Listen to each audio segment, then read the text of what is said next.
Bismillahirrahmanirrahim. Assalamualaikum warahmatullahi wabarakatuh. Nama saya Misa Gulam Yongki Winata dari channel Misa Lovers. Saya akan mereview buku yang berjudul Super Gampang Kenal Kepribadian Orang dan Kita Sendiri. Apa sih itu kepribadian seseorang? Yaitu ada mengenali watak seseorang yang dimana kita harus ketahui dalam berorganisasi, berteman, dalam kehidupan sehari-hari. Pasti kita akan mengenal teman atau seseorang, akan tahu sifat atau karakteristik mereka. Di sini saya akan mereview judul buku ini, Super Gampang Kenali Kepribadian Orang. Kan tetapi sebelum saya review, oh iya teman-teman, jangan lupa like, share, dan subscribe channel saya Mirza Lovers. Untuk sementara channel saya berganti nama Mirza Gulam Yongki Winata karena ada kesibukan dalam keseharian saya. Mungkin itu saja promosi channel saya. Oke, kita lanjut. Di sini adalah buku Super Gampang Kenali Kepribadian Seseorang yang ditulis oleh Gregory Guénon.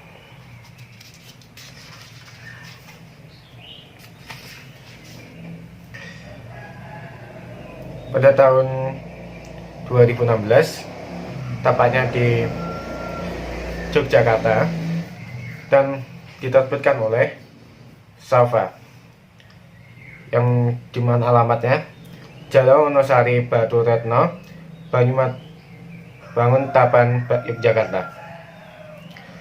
Jadi buku ini mengisahkan tentang mengenali kepribadian seseorang dan kepribadian diri sendiri, yang dimana kebanyakan orang itu tidak bisa mengenali watak diri sendiri secara gampang dengan cara melihat saat berbicara dan yang lain.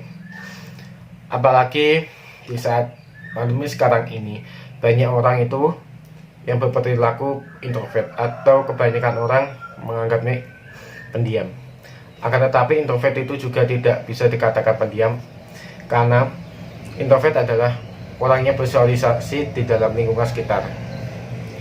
Di sini saya akan membacakan sedikit tentang isi buku ini tersebut.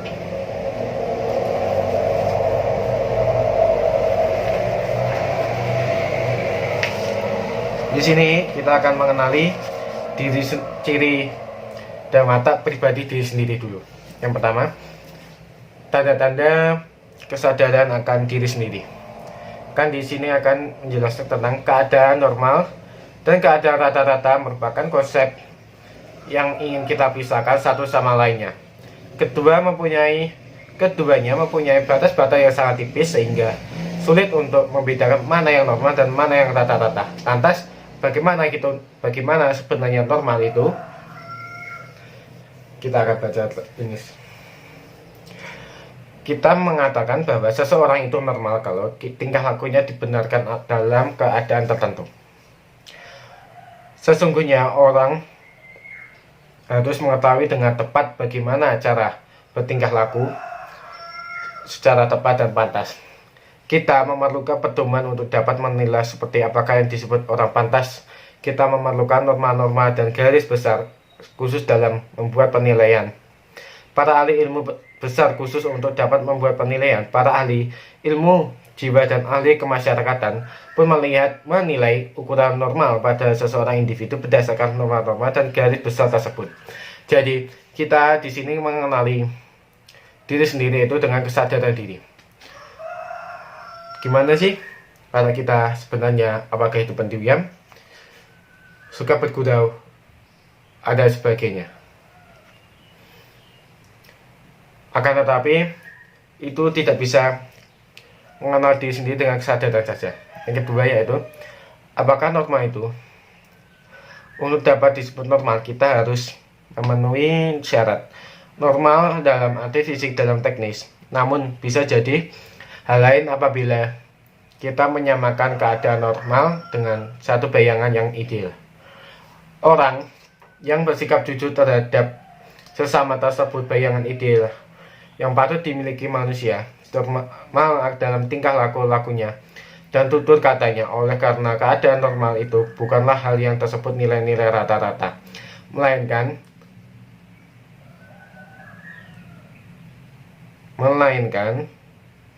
sesuatu norma yang ideal, maka kita tidak dapat merangkangnya secara komutatif dan maupun statistik. Dan di sini yang ketiga yaitu cita ideal bagi kesadaran diri sendiri. Jadi sini ada beberapa cara untuk mengetahui watak kita sendiri dengan melihat kesadaran diri. Yang ketiga, cita ideal termasuk salah satu kebutuhan mutlak bagi seseorang orang yang mencari arti hidup sebagai satu keseluruhan. Cita ideal adalah norma petunjuk bagikan garis-garis besar haluan. Mereka hanya memperlihatkan jurusan yang harus ditempuh, yang harus kita pilih pada waktu kita mau meroleh kesadaran diri sendiri.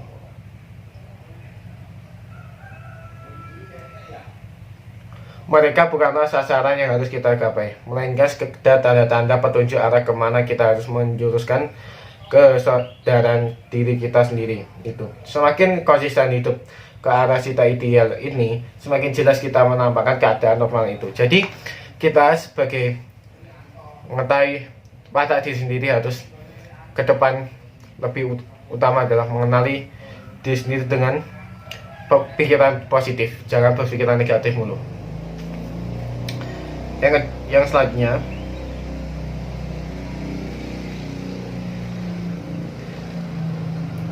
mengenali seseorang dengan cara berpakaian. Mungkin kebanyakan orang mengenali watak seseorang itu dari berpakaian itu sangat wajar. Akan tetapi di sini saya akan menjelaskan sedikit tentang mengenali ciri watak orang yang dari berpakaian. Gaya berpakaian bukanlah sekedar tren mode, tetapi lebih banyak menunjukkan ciri watak dan kepribadian orang itu dalam arti sebenarnya. Bagaimana cara orang itu berdandan dan mengenakan pakaian, maka demikianlah pula gambaran watak kepribadian orang itu. Orang itu sebenarnya sangat erat hubungannya. Jadi di dalam buku ini adalah gimana sih cara kita mengenali orang dengan cara berpakaian. Itu tidak bisa dengan tren mode atau gimana baiknya. Akan tetapi dengan cara kita mengenali watak seseorang dengan pakai itu tidak bisa. Ada juga cara yang dimana kita harus mengetahui 3 cara. Satu, dengan cara berbicara dengan orang tersebut. Yang kedua, cara melihat tingkah laku. Yang ketiga, ini yang paling utama adalah mengenali aktivitas keseharian saat kita berhadapan langsung dengan dia. Mungkin itu sulit untuk karakter orang yang pendiam untuk mengenali karakter orang secara penuh.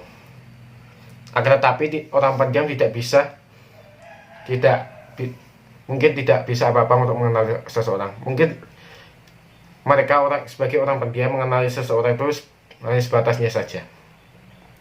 Karena kebanyakan orang pendiam itu adalah lebih menyenangkan untuk diri sendiri ketika untuk kesenangan hidupnya daripada bergaul banyak orang. Jadi itu tidak katakan orang introvert. Kalau orang introvert itu adalah orang yang suka bersosialisasi yang sangat tinggi. Jadi di sini buku karangan ini adalah sangat menginspirasi bagi masyarakat, terutama kaum milenial yang sekarang sebagai generasi kita. Tidak bisa mengenali seseorang dengan secara fisik, harus secara materi juga. Itu kita harus pintar-pintar orang untuk pintar-pintar diri kita sendiri untuk mengenali seseorang, untuk beradaptasi dan lain sebagainya. Jadi kesimpulannya, review buku ini adalah sangat menginspirasi, yang dimana buku ini terutama sampelnya sangat bagus sekali. Yang isinya adalah seperti ini. Ya mungkin buku ini tidak banyak minat dibaca di kalangan milenial, apalagi Indonesia pernah disurvei pada tahun 2015 dari 61 negara, yang dimana banyak masyarakat Indonesia itu 1001 orang membaca, itu ada hanya 1 orang yang berhasil membaca. Jadi dari 61 negara yang disurvei oleh UNESCO pada tahun 2015, bahwa Indonesia memperingati 60 dari 61 negara yang disurvei UNESCO pada tahun 2015 dengan kategori gemar membaca. Jadi kebanyakan orang Indonesia itu adalah dengan titen, dalam arti ingat dalam materi. Jadi kebanyakan masyarakat Indonesia itu malas membaca, akan tetapi banyak ilmu titen, akan daya ingatnya tinggi meskipun tidak banyak rajin membaca. Mungkin ini hanya sebagai referensi, sebagai pendukung, dimana dalam saat kuliah atau saat bekerja, buku ada sebagai pegang utama di dalam kehidupan sehari-hari. Buku merupakan jembatan untuk mencapai sebuah ilmu, sebagai pemegang ilmu, pendorong ilmu, dan membuat pola pikir kita menjadi lebih positif dan lebih maju lagi dalam kehidupan sehari-hari. Mungkin itu saja dari saya. Bila ada salah mohon dimaafkan. Jadi ini adalah sebuah karangan buku yang sangat menginspirasi banyak orang, meskipun ini buku tidak begitu populer untuk kalangan milenial. Mungkin itu saja yang saya sampaikan dari pagi hari ini. Bila ada salah mohon dimaafkan. Wassalamualaikum warahmatullahi wabarakatuh. Yeah.